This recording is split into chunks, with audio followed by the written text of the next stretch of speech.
Voilà, mesdames et messieurs, bonjour. J'ai le plaisir d'être ici avec vous aujourd'hui pour vous parler des votations du 18 mai prochain. Je suis accompagné pour ce faire de Carlo Conti, conseiller d'État, président de la conférence des directeurs de la santé, qui tout à l'heure vous donnera la position des directeurs, des directeurs cantonaux de la santé à ce sujet. Et comme vous le savez, nous allons voter le 18 mai prochain sur l'article constitutionnel qui garantit l'accès à des soins médicaux de base. Il faut rappeler ici que nous bénéficions dans notre pays d'un bon système de santé, d'un très bon système de santé même. Nous avons la garantie d'être rapidement pris en charge, et ce partout en Suisse en cas de besoin. Et nous voulons naturellement, bien sûr, que cela reste ainsi. Et cet article constitutionnel vise à renforcer les soins médicaux de base dans leur ensemble. Il garantit une formation appropriée dans les formations de la santé. C'est le cas notamment pour le personnel soignant, pour les physiothérapeutes, les ergothérapeutes, les diététiciens, diététiciennes, assistants, assistantes médicales, sages-femmes ou encore pharmaciens. Et si nous souhaitons que ce soit le cas, il faut naturellement aussi suivre plusieurs pistes. Une de ces pistes, on en a déjà beaucoup parlé durant ces 2 dernières années, je reviendrai encore tout à l'heure là-dessus, c'est d'encourager l'exercice de la médecine de famille. Deuxième élément, c'est de garantir qu'il y ait suffisamment de personnel soignant et de thérapeutes, et évidemment qu'ils disposent de la formation appropriée. Troisième élément qui est très important dans notre système de santé, c'est d'inciter tous les professionnels de la santé qui sont impliqués dans le traitement d'un même patient à mieux collaborer entre eux. Et le dernier élément que je citerai ici concerne l'encouragement et le développement de nouveaux modèles d'organisation des soins de base. Je pense ici aux cabinets de groupe et aux centres de santé. Comme vous le savez, l'article constitutionnel sur lequel le peuple va voter au mois de mai est un contre-projet direct à l'initiative populaire « Oui à la médecine de famille », une initiative dont l'article constitutionnel reprend plusieurs éléments clés. Et dans les discussions ces 2 dernières années, suite à l'élaboration du projet, eh bien, finalement l'initiative a été retirée en septembre dernier. Cet article constitutionnel, mais aussi toutes les réflexions qui sont issues du débat autour de l'initiative populaire qui avait été lancée, permettent de répondre à plusieurs grands défis que nous connaissons. Tout d'abord, les menaces, si je peux le dire comme ça, sur l'approvisionnement. Nous savons que la population a une espérance de vie en croissance. Nous savons que cela a comme conséquence un accroissement des maladies chroniques, des pathologies de la démence. Et au final, c'est donc l'approvisionnement en soins médicaux de base dans toutes les régions du pays, aussi à l'avenir, qu'il s'agit de garantir. Et pour relever ce défi et assurer à toutes, à tous l'accès à des soins médicaux de qualité, la Confédération et les cantons devront coordonner leurs efforts, c'est ce que dit l'article constitutionnel. Un deuxième point, un deuxième grand défi, c'est la médecine de famille. Les médecins de famille jouent dans notre système un rôle central, dans notre système de santé, parce que dans la grande majorité des cas, c'est à eux que nous allons nous adresser en premier. Et nous connaissons dans ce domaine des défis importants. Nous savons, parce qu'il existe aussi là une évolution démographique, que nous allons être confrontés dans les prochaines années à un nombre très important de médecins de famille qui vont prendre leur retraite. Nous savons que ce n'est pas toujours facile pour eux de trouver des jeunes médecins à qui remettre leur cabinet, en particulier dans les régions décentrées. Et je dois vous dire ici, j'ai l'habitude de me rendre sur le terrain, d'aller à la rencontre des professionnels de la santé. Je l'ai fait récemment dans un hôpital à Lausanne, mais je l'avais fait auparavant, et c'est de ça que je voulais vous parler, dans des cabinets médicaux dans les régions qu'on appelle périphériques, et j'ai pu voir à quel point l'importance, à quel point le travail des médecins de famille dans ces régions-là est important, et à quel point ça n'est pas un luxe, c'est juste une nécessité de pouvoir aussi adapter les structures pour répondre pour répondre aux exigences qui se posent aujourd'hui et pour pouvoir motiver de jeunes médecins à choisir comme spécialité la médecine générale, si je peux le dire comme ça, d'être généraliste. On sait que le modèle de cabinet individuel a perdu de son attrait, modèle que nous avons connu, que nous connaissons toujours d'ailleurs. Nombre de jeunes médecins, dont d'ailleurs aussi de plus en plus de femmes, souhaitent travailler à temps partiel, sont intéressés à collaborer avec d'autres médecins, d'autres professionnels de la santé dans des cabinets de groupe. Et c'est le rôle, je crois, bien sûr primairement des cantons, mais aussi en collaboration avec la Confédération, d'accompagner cette évolution structurelle. Cet article constitutionnel dans ce domaine vise aussi à encourager de manière ciblée la médecine de famille, d'abord avec la question des places de formation dans les universités du pays, également avec l'amélioration de la situation financière des généralistes et des pédiatres. Là, je fais le lien, petit excursus sur le master plan médecine de famille et médecine de base qui a été adopté, qui a été lancé puis adopté par l'ensemble des partenaires. Et vous savez qu'il y a également dans ce domaine des choses qui se passent avec une révision partielle du TARMED pour garantir une rémunération appropriée aux médecins de famille. Le troisième grand point, c'est l'harmonisation de la formation du personnel de santé. C'est un élément important aussi qui découle de l'article constitutionnel qui permet à la Confédération d'harmoniser les exigences de diverses filières de formation, par exemple pour effectuer ensemble une partie de la formation, pour acquérir des compétences spécifiques à leur domaine, tout en apprenant à collaborer avec dans le fond, en développant les collaborations avec les professionnels des autres domaines de la santé. Et avec ça, la Confédération pourra également, si elle le juge nécessaire, fixer des conditions pour exercer la profession. Meine Damen und Herren, einige Wörter auf Deutsch jetzt für die gute Behandlung von chronischen Krankheiten, wie zum Beispiel Diabetes, oder für die gute Behandlung von Demenz oder etwa für die Rehabilitation braucht es eine sehr enge Zusammenarbeit der Gesundheitsfachpersonen. Und diese Zusammenarbeit wird mit dem neuen Verfassungsartikel gefördert. Zudem können Bund und Kantone die Voraussetzungen dafür schaffen, dass sich neue Versorgungsmodelle weiterentwickeln und etablieren können. Und wir sprechen da zum Beispiel von Gemeinschaftspraxen oder Gesundheitszentren. Und wenn die Gesundheitsfachpersonen noch besser zusammenarbeiten und sich optimal koordinieren, können Komplikationen, können Nachbehandlungen vermieden werden. Das wirkt sich positiv auf die Qualität aus und auch auf die Kostenentwicklung. Der Verfassungsartikel steht im Einklang mit der Gesamtstrategie Gesundheit 2020 des Bundesrates, stellt sicher, dass auch in Zukunft jeder und jede bei gesundheitlichen Problemen überall in der Schweiz rasch und in der höheren Qualität behandelt wird. Und mit diesem Artikel werden auch Bund und Kantone verpflichtet, die medizinische Grundversorgung auf die großen demografischen Herausforderungen auszurichten.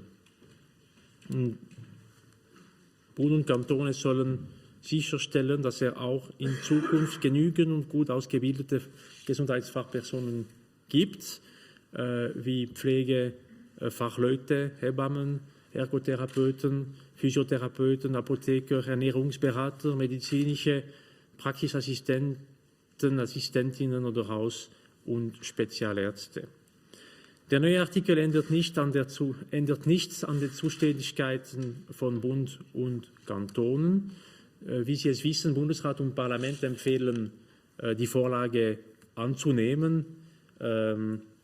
Dies gilt auch für die Gesundheitsdirektorenkonferenz, wenn ich das so sagen darf, Herr Conti. Und ich übergebe jetzt Ihnen ganz gerne das Wort. Merci. Ja, Herr Bundesrat, meine sehr verehrten Damen und Herren, in der Tat, es ist so, die kantonalen Gesundheitsdirektorinnen und Gesundheitsdirektoren unterstützen den Bundesbeschluss über die medizinische Grundversorgung, also diesen direkten Gegenvorschlag zur sogenannten Hausarztinitiative. wir haben nochmals diesen Beschluss letzte Woche gefällt. Wir tun dies aus 3 Gründen. Ein erster Grund. Es gilt, Vertrauen zu schaffen in Politik. Die Initianten haben ihre Initiative zurückgezogen, und zwar nach einer Einigung zwischen Parlament, Bundesrat, Kantonen, Initianten und den Akteuren im Gesundheitswesen. Diese Einigung stand eigentlich auf 3 Füßen. Erstens, ein Masterplan wird erarbeitet und umgesetzt. Zweitens, der Gegenvorschlag wird zur Abstimmung gebracht. Und drittens, eben diesem gegenseitigen Vertrauen, dass sich dieser Kreis auch an diese Abmachungen hält.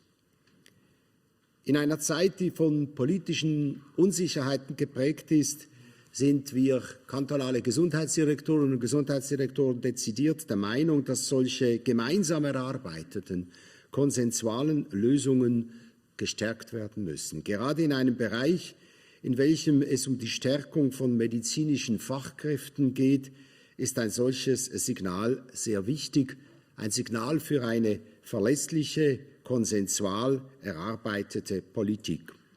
Ich möchte auch seitens der Gesundheitsdirektorinnen und Gesundheitsdirektoren auch an dieser Stelle ganz speziell unseren Dank und vor allem auch unseren Respekt zum Ausdruck bringen für diesen wirklich sehr minutiös und sehr gut erarbeiteten Masterplan, den Bundesrat und auch das EDI speziell hier vorgelegt haben. Herr Bundesrat Berset hat es vorhin gesagt, ein zweiter Punkt, es geht darum, die Grundversorgung zu stärken. Auch wenn die Botschaft nicht gern gehört wird, es ist eine Realität. Angesichts der demografischen Änderung in Zukunft werden wir weniger Spitalbetten brauchen, dafür aber mehr strukturierte, integrierte Versorgungsmodelle, Bundesrat Berset hat es gesagt, für eine Bevölkerung, die mehrere Krankheiten hat, eine ältere Bevölkerung, die an Mehrfacherkrankungen leidet. Der Verfassungsartikel ist auch unserer Meinung nach, die Initianten mögen mir diese Bemerkung verzeihen, besser als der Initiativtext, weil er sich nicht ausschließlich an die Hausärzte richtet, sondern eben den Grundsatz, alle Sparten und Berufe der Grundversorgung abdeckt. Von der privatärztlichen Praxis bis zum Spitalambulatorium, auch die Spitex-Organisationen, vom Hausarzt bis zur Pflegefachkraft. Das ist auch gut so, denn wir müssen dieser breiten gefassten Gesundheitsversorgung oder besser gesagt dieser breiter gefassten Grundversorgung aus den erwähnten Gründen in Zukunft noch mehr Aufmerksamkeit schenken. Ja, auch von unserer Seite bezeichnen wir diesen Artikel als, darf ich das so sagen, föderalismusverträglicher als die Initiative, weil er eben keine Kompetenzen zwischen Bund und Kantonen verschiebt. Die Frage ist, was nun von den Kantonen konkret zu erwarten ist, oder anders gesagt, was erwartet werden darf und soll. Der nationale Masterplan, den ich erwähnt habe, sollte nun in den Kantonen mit entsprechenden Umsetzungsplänen tatsächlich auch begleitet werden. Dabei müssen natürlich die spezifischen Bedürfnisse berücksichtigt werden. Nicht überall sind die Bedürfnisse die gleichen. Der Handlungsschwerpunkt und das Schwergewicht von entsprechenden Maßnahmen mag da und dort etwas anders sein, je nach geografischer Konstellation, je nach Bevölkerungssituation. Eines ist aber klar, überall geht es darum, und das ist das Schwergewicht in den Kantonen, die Stärkung einer wohnortsnahen Grundversorgung, eine integrierte Versorgung. Die anderen Standbeine des Masterplans, die Bildung, die Tarife, die Forschung, da liegt die Umsetzung dann schwergewichtig beim Bund. Ein drittes und letztes, der Verfassungstext ist so gut wie der Wille zu seiner Umsetzung. Ja, es genügt natürlich nicht, eine schöne Floskel in einer rot eingebundenen Verfassung im Bücherregal hinzustellen.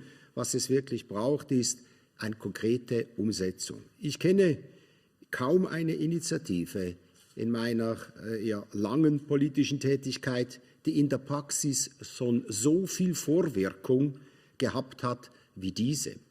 Es ist also ein gelebter, ein ehrlicher Verfassungsartikel, Neben den bereits eingeleiteten und angepackten Sofortmaßnahmen ist eben auf diese mittelfristigen Maßnahmen im Bereich der Bildung einerseits und der integrierten Grundversorgung andererseits das Schwerpunkt zu legen. Jetzt braucht es auch entsprechende Taten. Jetzt muss dieser nationale Plan auf der Basis dieses neuen Verfassungsartikels dann auch tatsächlich umgesetzt werden. Was wir brauchen, ist ein klares Bekenntnis der Bevölkerung zur Stärkung dieser Grundversorgung. Dafür werden wir uns im Hinblick auf den 18. Mai auch entsprechend einsetzen. Merci beaucoup, Monsieur Conti, pour ces mots. Nous avons donc ainsi nous avons communiqué ce que nous avions à vous dire aujourd'hui pour cette votation du 18 mai. Mais je vous propose maintenant d'ouvrir une phase de questions-réponses si vous le souhaitez. Est-ce que quelqu'un souhaite prendre la parole? Oui. Monsieur le conseiller fédéral, est-ce que les 200 millions que vous avez donc de rémunération de TARMED que vous avez promis, est-ce que c'est lié à cet article? Est-ce que ça dépend de la votation du 18 mai? Il n'y a pas de lien direct entre. Il n'y a pas besoin de nouvelles bases constitutionnelles pour ces 200 millions dont vous parlez. La base sur laquelle la modification de la structure du tarif actuellement en consultation, il y a une audition, disons, actuellement en cours, se fonde, c'est la compétence subsidiaire donnée au Conseil fédéral par le Parlement d'adapter la structure des tarifs lorsque c'est nécessaire. Ça n'est donc pas la même base. Il y a par contre un lien matériel assez clair, c'est que dans le fond, il s'agit dans les deux cas de renforcer les soins médicaux de base avec l'article constitutionnel qui est plus large que les seuls médecins de famille et après avec le master plan qui lui se concentre sur les professions de la santé, sur la médecine de famille en particulier, avec une amélioration de la situation pour ce qui concerne les analyses de laboratoire et également avec la révision de la structure du tarif, donc c'est ces 200 millions dont vous parlez. Est-ce qu'il y a d'autres questions? Oui. Toujours à propos de cette révision du TARMED, si je ne me trompe pas, la consultation est terminée. Est-ce que le Conseil fédéral va trancher prochainement ou est-ce que c'est toujours prévu que ça entre en vigueur en octobre? On suit le programme tel qu'il avait été établi. Il n'y a pas encore de décision qui est prise. Mais partez de l'idée que le calendrier qui avait été annoncé peut être poursuivi. Il y avait une autre question, une autre main levée par là. Oui. Juste pour préciser la question de ma collègue, donc ça veut dire même si le projet est rejeté au mois de mai en votation, vous poursuivez et le master plan et la révision TARMED.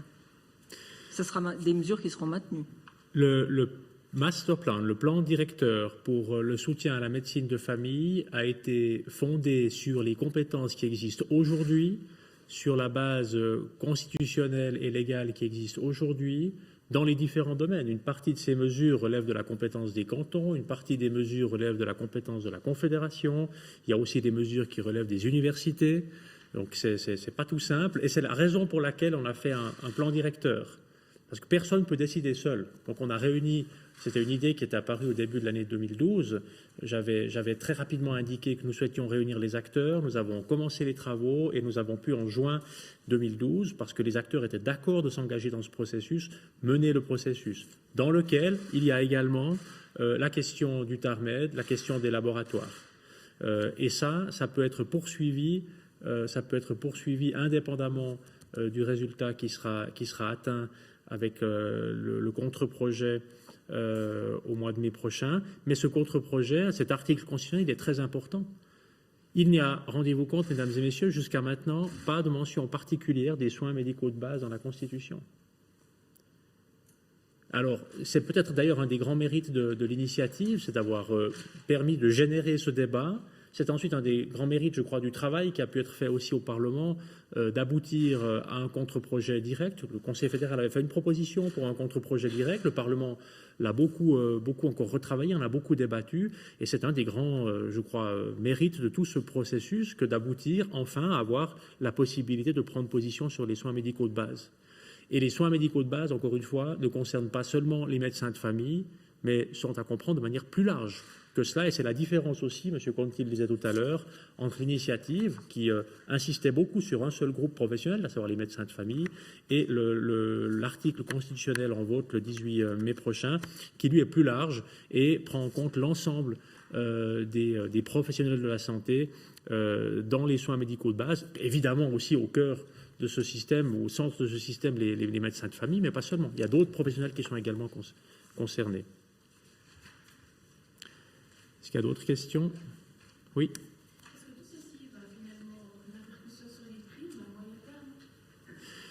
Alors, la répercussion que nous pouvons attendre, si vous voulez, l'effet positif que nous pouvons attendre, et c'est d'ailleurs un des buts centraux de toute la stratégie de santé 2020 du Conseil fédéral, et cet élément-là, avec le compte-projet, donc l'article constitutionnel, avec le master plan, en lien direct avec cette stratégie, c'est que tout ça doit nous permettre effectivement de garantir une meilleure coordination entre l'ensemble des travaux menés par les professionnels de la santé, une meilleure coordination. On doit avoir aussi peut-être une approche par les soins médicaux de base qui doivent constituer l'entrée dans le système de santé avec la place centrale des médecins de famille. Et cela, si on arrive vraiment à aller dans cette direction-là, c'est quelque chose qui doit avoir un effet qui est positif, enfin qui est positif sur les coûts, pour freiner l'évolution des coûts par rapport à ce qu'on connaît aujourd'hui. Ce sera en tout cas dans ce sens-là qu'on travaille. Et je pense que oui, on peut dire que ça a plutôt un effet freinant sur l'évolution des coûts. J'ajoute quelque chose si tu souhaites, toujours. Est-ce qu'il y a d'autres questions? Oui. En quoi est-ce que cet article constitutionnel peut aider à résoudre le problème de l'inégalité de la répartition des médecins et notamment des médecins de famille sur le territoire? On n'est pas dans un système dans lequel on va faire une planification et dans laquelle on va dire les médecins ne peuvent s'installer que ici ou que là. Ce n'est pas du tout comme ça que ça fonctionne chez nous. On a un système où il y a naturellement une certaine liberté pour s'installer.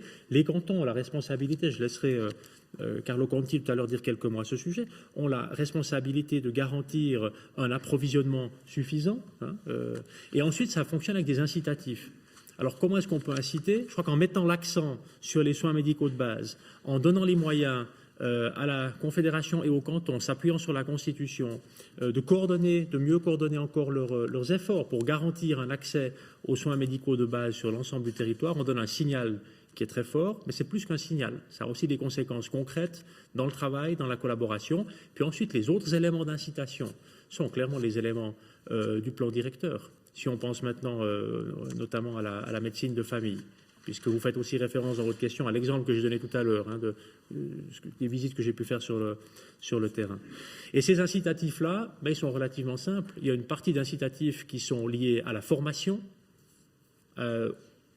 au fait d'insister dans la formation sur l'importance et la valeur de la formation de médecins généralistes, dans le fond de soutenir la recherche dans le domaine de la médecine de famille, de soutenir aussi les éléments de rémunération, et c'est la raison pour laquelle nous avons la question des laboratoires, des tarifs de laboratoire qui a progressé avec le plan directeur, et également l'amélioration de la rémunération des médecins de famille. Et je rappelle que cette amélioration, c'est très important pour le Conseil fédéral, doit intervenir de manière neutre. Il est exclu d'améliorer la situation en augmentant les primes. Donc c'est dans le fond une répartition un peu différente dans la rémunération que ce que nous avons aujourd'hui, ce qui doit nous permettre, je crois, de revaloriser la formation et la profession dans la médecine de famille. Et avec ces incitatifs-là, nous partons de l'idée que nous avons de bons outils pour garantir aussi à l'avenir une répartition, une disponibilité de soins médicaux de base sur l'ensemble du territoire. Carlo?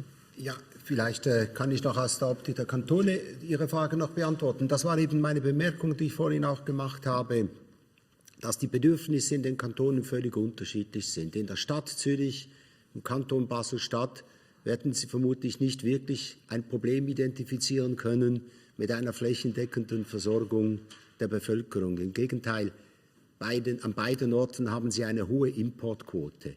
In eher ländlichen Gegenden dürften Sie eben umgekehrt Schwierigkeiten haben, sicherzustellen, dass in diesen ländlichen Gegenden auch eine breite Grundversorgung garantiert werden kann zugunsten der Bevölkerung. Denken Sie an Bergkantone, denken Sie an andere Gegenden, die etwas weiter von einem nächsten großen Zentrum entfernt sind. Darum müssen die Kantone auch je spezifisch nach ihren Bedürfnissen, nach ihrer Situation eben urteilen.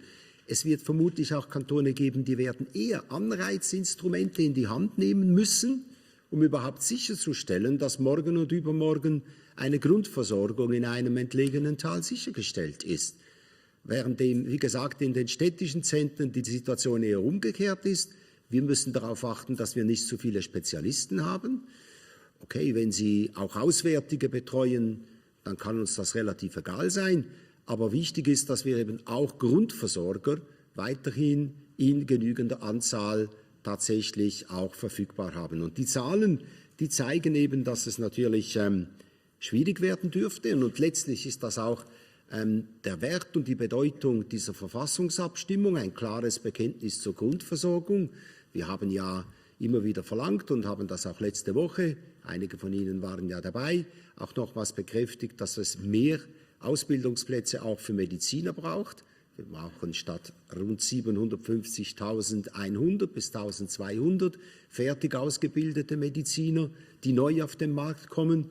Aber wenn wir jetzt diese Ausbildungsplätze erhöhen, dann, ich habe diesen Satz schon mal gesagt, ich wiederhole ihn gern, das nützt uns natürlich nichts in den Kantonen, wenn pro Jahr 400 zusätzliche Schönheitschirurgen auf den Markt kommen. Was wir brauchen, sind weniger Spezialisten, sondern eben Allgemeinmediziner, Grundversorger, Hausärztinnen und Hausärzte. Und das ist letztlich eben jetzt die Aussage, die hinter diesem klaren Bekenntnis steht zu dieser Initiative. Die Umsetzung dann, die erfolgt dann mit völlig unterschiedlichen Instrumenten, die auch aufeinander abgestimmt werden müssen. Wenn ich schon das Wort habe, eine Bemerkung kann ich mir halt trotzdem nicht ganz verkneifen, oder? Wir haben sonst überhaupt keine Ziele zur Gesundheitspolitik in unserer Verfassung. Es ist eigentlich der einzige große Politikbereich, der in der Verfassung nicht klar festlegt, was denn das Ziel der Politik sei.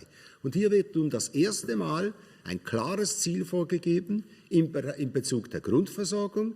Jetzt kann man bemängeln, dass das nur die Grundversorgung ist. Ja, das kann man, aber immerhin im Bereich der Grundversorgung werden diese Ziele jetzt fixiert.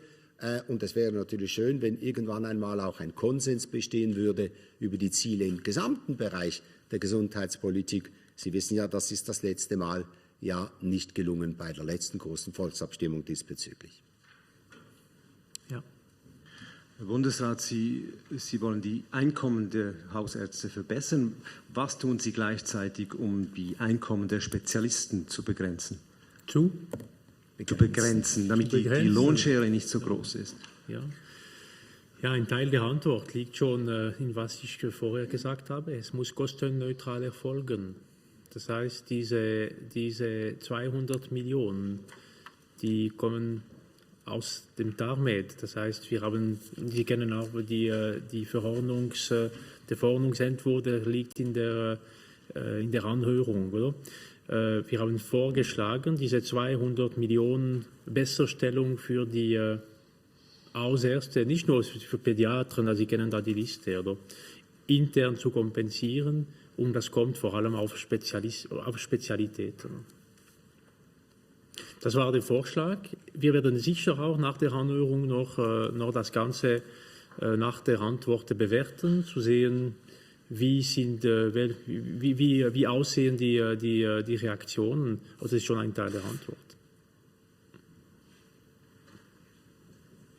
Est-ce qu'il y a d'autres Fragen? Ça semble ne pas être le cas. Je vous remercie donc d'avoir participé à cette conférence de presse cet après-midi. Carlo Conti et moi-même sont encore à votre disposition pour des discussions bilatérales si vous le souhaitez. Bon après-midi, merci.